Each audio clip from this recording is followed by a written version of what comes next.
굿모닝 8월 20일 금리는 수시로 오르락 내리락 하지만 주를 향한 내 마음은 변치 않는 금요일 아침입니다. 믿음의 눈으로 시작하는 하루가 되시기를 축복합니다. 오늘의 말씀은 시편 65편 1절에서 13절까지입니다. 먼저 말씀을 읽겠습니다. 하나님이여 찬송이 시온에서 주를 기다리오며 사람이 서원을 주께 이행하리이다. 기도를 들으시는 주여 모든 육체가 주께 나아오리이다. 죄악이 나를 이겼사오니 우리의 허물을 주께서 사하시리이다. 주께서 택하시고 가까이 오게 하사 주의 뜰에 살게 하신 사람은 복이 있나이다. 우리가 주의 집 곧 주의 성전의 아름다움으로 만족하리이다. 우리 구원의 하나님이시여 땅의 모든 끝과 먼 바다에 있는 자가 의지할 주께서 의를 따라 어미하신 일로 우리에게 응답하시리이다. 주는 주의 힘으로 산을 세우시며 권능으로 띠를 띠시며 바다의 설렘과 물결의 흔들림과 만민의 소요까지 진정하시나이다. 땅끝에 사는 자가 주의 징조를 두려워하나이다. 주께서 아침 되는 것과 저녁 되는 것을 즐거워하게 하시며 땅을 돌보사 물을 대어 심히 윤택하게 하시며 하나님의 강에 물이 가득하게 하시고 이같이 땅을 예비하신 후에 그들에게 곡식을 주시나이다. 주께서 밭고랑의 물을 넉넉히 대사 그 이랑을 평평하게 하시며 또 담비로 부드럽게 하시고 그 싹에 복을 주시나이다. 주의 은택으로 한 해를 관씌우시니 주의 길에는 기름방울이 떨어지며 들의 초장에도 떨어지니 작은 산들이 기쁨으로 띠를 띠었나이다. 초장은 양떼로 옷 입었고 골짜기는 곡식으로 덮였음에 그들이 다 즐거이 외치고 또 노래하나이다. 아멘. 주님, 어디에 계십니까? 신앙생활은 주님과 함께하는 것이지만 보이는 물질 세계 속에 살면서 보이지 않는 분과의 관계를 유지하며 사는 것은 쉽지가 않습니다.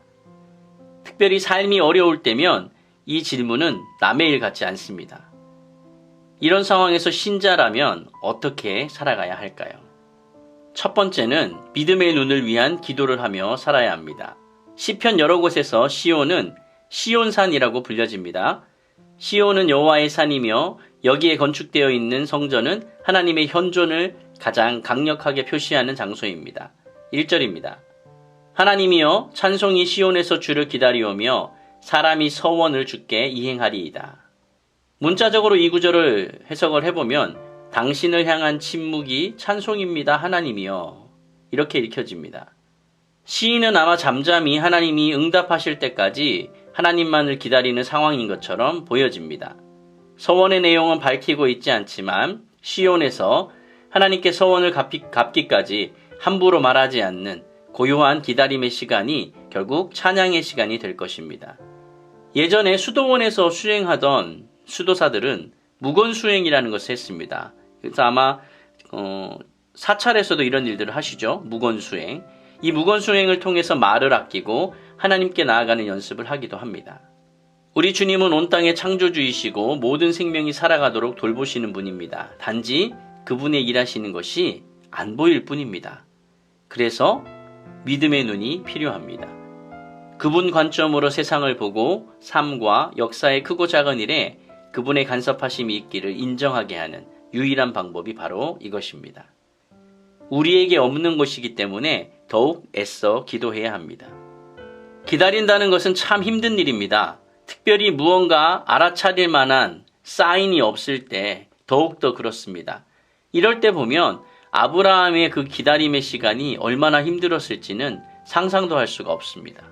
하나님의 일하심을 기다리며 우리에게 필요한 것이 바로 믿음의 눈입니다. 그 믿음의 눈을 위해 기도해야 합니다. 두 번째, 신자를 향한 은혜를 기대하십시오. 5절입니다. 우리 구원의 하나님이시여 땅의 모든 끝과 먼 바다에 있는 자가 의지할 주께서 의를 따라 어미하신 일로 우리에게 응답하시리이다. 땅끝과 바다의 모든 것은 사람뿐만 아니라 살아 움직이는 모든 생명체들을 포함하는 말입니다. 우리 구원의 하나님이 의로움을 따라 놀라운 일로 우리에게 응답하시고 모든 것에 의지가 되십니다. 그 구원의 하나님은 혼돈의 물을 정복하신 분이고 바다와 파도까지도 잠잠케 하십니다. 시인은 살아있는 모든 피조물들 뿐만 아니라 다른 모든 물질들까지 하나님의 통제 아래에 있다는 것을 밝혀주고 있습니다. 또한 인간의 역사 속에 개입하시는 분을, 구원하시는 분을, 그리고 낮과 밤의 질서를 정하신 분을 노래한다라고 말합니다. 8절입니다. 땅끝에 사는 자가 주의 징조를 두려워하나이다. 주께서 아침 되는 것과 저녁 되는 것을 즐거워하게 하시며. 창조주가 아니라면 그 누가 아침과 저녁의 질서를 움직이시겠습니까? 그 창조의 하나님을 우리는 기대합니다. 주님은 당신의 백성을 보호하십니다.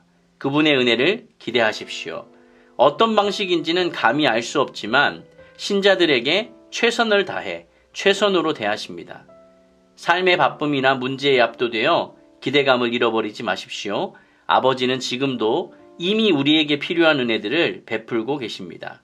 이미 베풀고 계신 은혜를 깨달을 수 있는 민감성을 위해서도 기도하시기를 바랍니다.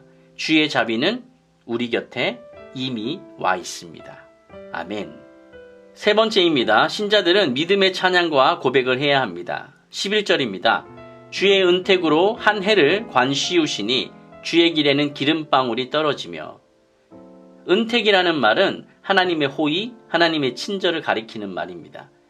그 친절로 말미암아 축복받은 이 한 해, 이 1년이라는 시간이 아름다운 꽃으로 장식한 관을 쓴 여왕이 됩니다.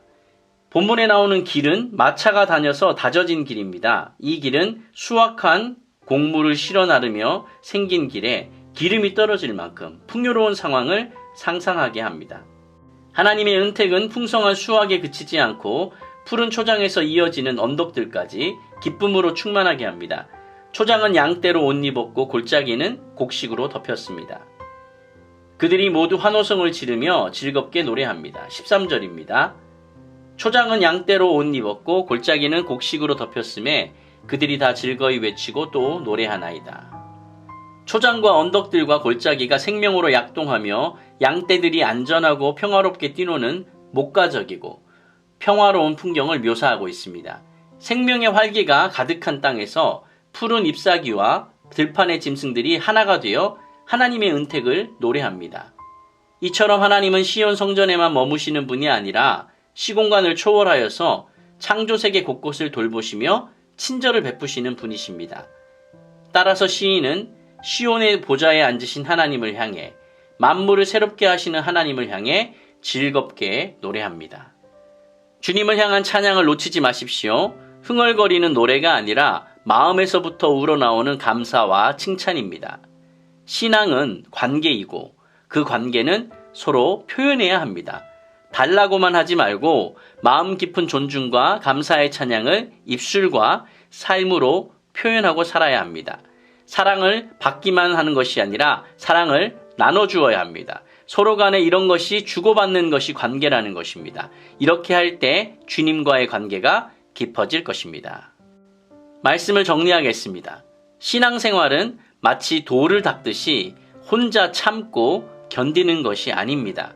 믿음을 통해 하나님을 경험하고 그분과의 관계의 깊이와 그리고 기쁨을 누려가는 것입니다. 그분의 일하심을 볼 수 있도록 여러분 믿음의 눈을 위해서 기대하고 또 기도하십시오. 주님, 여기 계셨군요 라는 감사의 고백을 하게 될 것입니다. 할렐루야.